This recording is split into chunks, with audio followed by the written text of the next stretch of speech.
தோழர்களுக்கு வணக்கம். நேற்றைய தினம் நம்ம தமிழக வெற்றிக் கழகத்துடைய தலைவர் தளபதி அவர்கள் ஒரு அறிக்கை வெளியிட்டிருந்தாங்க. எது குறித்து அப்படின்னு பார்த்தீங்கன்னா, நாடாளுமன்ற தொகுதி மறுசீரமைப்பு குறித்து தமிழக வெற்றிக் கழகத்தின் நிலைப்பாடு அப்படிங்கிற தலைப்பில் அந்த அறிக்கை வெளிவந்திருந்தது. அதில் குறிப்பிடப்பட்டிருந்த மிக முக்கியமான சில விஷயங்களை நான் ஷேர் பண்ணிக்கிறேன். எப்படின்னா, இப்போ இந்த தொகுதி மறுசீரமைப்புங்கிறது அந்த மாநிலத்துடைய பரப்பளவை வைத்து அதை மறுசீரமைப்பு பண்ணாலும் சரி, இல்லை அங்கே உள்ள மக்கள் தொகை வச்சு மறுசீரமைப்பு பண்ணாலுமே அது இப்போதைக்கு உள்ள நிலைமைக்கு சரியாக இருக்காது, சரியான முன்னெடுப்பாக இருக்காது அப்படிங்கிறத தான் அதில் வலியுறுத்தியிருந்தாங்க.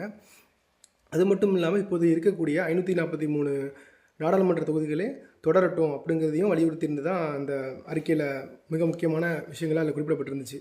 அதே தான் நம்ம மாநில பொதுச் செயலாளர் திரு என் ஆனந்த் அவர்கள் நேற்று நடந்த அனைத்து கட்சி கூட்டத்தில் வலியுறுத்தியிருந்தார். அதாவது அனைத்து கட்சி கூட்டங்கிறதுல தமிழ்நாட்டில் இருந்த இருக்கிற அனைத்து கட்சிகளுக்குமே தேர்தல் ஆணையத்தால் அங்கீகரிக்கப்பட்ட அனைத்து கட்சிகளையும் அழைப்பு விடுக்கப்பட்டிருந்தது. அதில் நம்மளுடைய தமிழக வெற்றிகளும் கலந்துக்கிட்டு இந்த கருத்தை பதிவு செஞ்சுருந்தாங்க. அந்த அனைத்து கட்சி கூட்டத்துக்கு வராத கட்சிகள்னு பார்த்திங்கன்னா பாரதிய ஜனதா கட்சி, அப்புறம் நாம் தமிழர் கட்சி, அப்புறம் தமிழ் மாநில காங்கிரஸ், இவங்க மட்டும் வரல. மற்றபடி அனைத்து கட்சிகளுமே வந்திருந்தாங்க. ஏன்னா தமிழ்நாடு நலனால் சார்ந்திருக்கு. இதனால் அதிகமாக ஒருவேளை மறுசீரமைப்பு பண்ணால் அதனால் அதிகமாக பாதிக்கப்படக்கூடிய மாநிலங்களாக இருக்க போகிறது தென் மாநிலங்கள் தான். அதாவது குறிப்பாக தமிழ்நாடு, கேரளா, ஆந்திரா, கர்நாடகா. அதனால் நம்மளுடைய இந்த மாநிலங்கள் சார்ந்த நம்மளுடைய மாநிலம் சார்ந்த அனைத்து பிரச்சனைகளுக்குமே எப்போதுமே உறுதுணையாக இருக்கக்கூடிய ஒரு கட்சி தான் தமிழக வெற்றி கழகம்.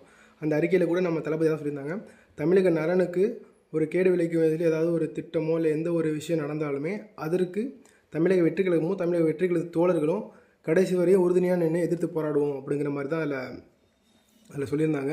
அதனால் அதே நம்மளுடைய கட்சியோட நிலைப்பாடும் கூட அதே தான். இருக்கக்கூடிய 543 நாடாளுமன்ற தொகுதியே இருக்கட்டும், அதுவே போதுமானது. தொகுதி மறுசீரமைப்புங்கிறது தேவையில்லாத வேலைங்கிற மாதிரி தான் அவங்க அதை சொல்லியிருந்தாங்க.